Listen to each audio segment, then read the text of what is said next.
Selective attention helps explain what happened in this situation, because it shows during the situation and the interaction between Alex and Jordan, it shows that Jordan wasn't really paying attention and focusing evidently on the bigger, something that stood out to them rather than paying attention to their friend Alex.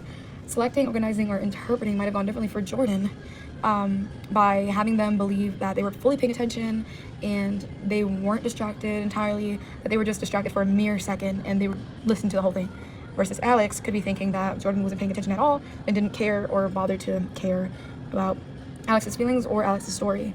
Jordan might have missed what body language Alex was giving off and what their expressions were and how they actually truly felt about the moment, because they could have been saying something sarcastically, but their body language could have been completely different. And yeah, in my life, there's been a couple times where I thought I was paying attention. Like, I remember a couple of times I would be on my phone on Instagram, scrolling through Instagram while being on the phone with people talking to me, and then I was listening at one point, and then I saw TikTok, and then I forgot what they said, and then they were like, oh, were you even listening? And they got upset because I wasn't listening, even though I was trying to. A stage in the perception process, I was selecting what things I wanted to look at more, and selected that the videos were more important than what what people I were on the phone with had to say. A schema that Jamie might be using to interpret the message is probably projecting what they do when they're upset to people, instead of what is actually happening. He says okay in a short text when she's upset, or maybe her mother does, or some other people that are close to her, which could be why she interprets the message this way. Selective perception may play a role by looking at just the okay rather than their messages beforehand, not looking at the context, but instead being in a defensive mode and being like, oh, they're upset, oh, you know. Another interpretation that is possible is that person could have been busy at the moment, could have just been like quick okay, or they could have just they could just write like that, just to write like that. It doesn't necessarily have to be a reason behind it. The time I assumed meaning from very little information had to be when my ex-best friend posted a picture of her and her ex-boyfriend on her story, and I thought they were together, but they weren't together. She just wanted attention from the internet. My expectations shaped my reality because I was really upset at the moment, because I didn't find out on my own hand. I found out because she blocked me from her story, from seeing that story, and I found out by someone else. So I got really angry, and then we got into an argument. Casey is making a misunderstanding attribution by her friend just being busy, or just she read the message but didn't have her read receipts on, and she forgot to respond. That happens a lot, which could lead to creating a misunderstanding, and that ties into situational factors as well.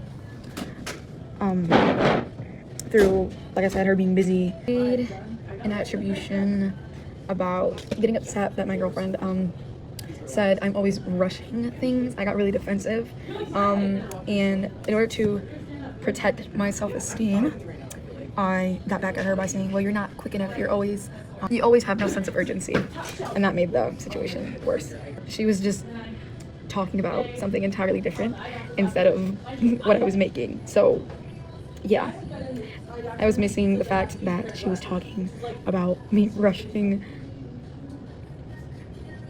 to like get ready, and it was just unrelated to what we were making.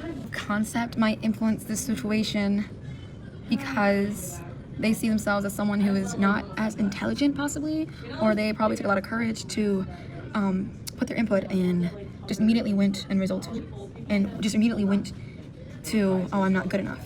Self-esteem could be they feel that they're not as good as the other students, and might find that embarrassing for other people, and so it makes them embarrass themselves. They probably don't have much confidence in what they say out loud. People could have been thinking as an alternative interpretation and not responding right away. I was too fat to be in a sport when I was younger. I was very, very overweight at the time, and so whenever I would play a sport, I assumed everyone was looking at me the whole time. And every time someone made a comment on my skills, I thought they made a comment on my body and my incapability because of my weight. In that situation, I would tell a friend that no one cares, no one is looking at you, and you are just as capable as anyone else. Lee is trying to create a public face. Lee is trying to maintain a public face that is chill, and that is very lenient, versus how actually frustrated and overwhelmed that they actually are. Management is operating as a shield, trying to cover up the fact that Lee is upset, and with words that means with words that signify that they could actually be alright. If Lee keeps saving face, they'll probably just break at one point and explode, and they will continue to feel overwhelmed and frustrated, and instead of having help, they'll end up dealing with it on their own, so no problems will be fixed. I was in the closet, I would hide my feelings all the time to protect my image from my mom, by letting her know that, like, oh, I like this guy, I'd be talking about guys a lot, instead of, you know, just accepting that I'm not just into guys, and I'm actually, you know, a little gay, a little fruity. It affected me and my mother's relationship because I felt like I couldn't open up to her, and I felt like I was a terrible daughter for lying to her and for just not being able to tell her anything. They could just be tired, instead of just saying immediately like, hey, are you upset? Maybe ask like, hey, are you tired? Is everything okay? I noticed you haven't been making eye contact. I was wondering if that was because of me, or if maybe you're just not having the best day. Are you okay if we talk about it? Like things like that, to like not entirely assume, but let them know that I am worried and let them know of my concern. Definitely when I first saw my ex-best friend block me, I could have been more nicer about it and asked her why in the beginning instead of her having to explain it to me. And then maybe we wouldn't have had that huge argument. Interaction that felt awkward was when I was teaching my friends how to ice skate. I was making the perception that they didn't know what they were doing at all, instead of asking them what they already know so that I can teach them how to improve on their skills. Which led to me kind of feeling stupid when they actually already knew how to do the stuff I was teaching them. I realized I wasn't questioning my assumptions. I realized I was managing my public face by trying to show them that I knew a lot of stuff and kind of feel like I was like I kind of one-upped them in the sport. In a way, not in a mean way, but like just be like, hey, I'm a little skilled, I can teach you, even though they were pretty skilled already themselves. But I wanted them to see that, and yeah. And then my ego was dead after that.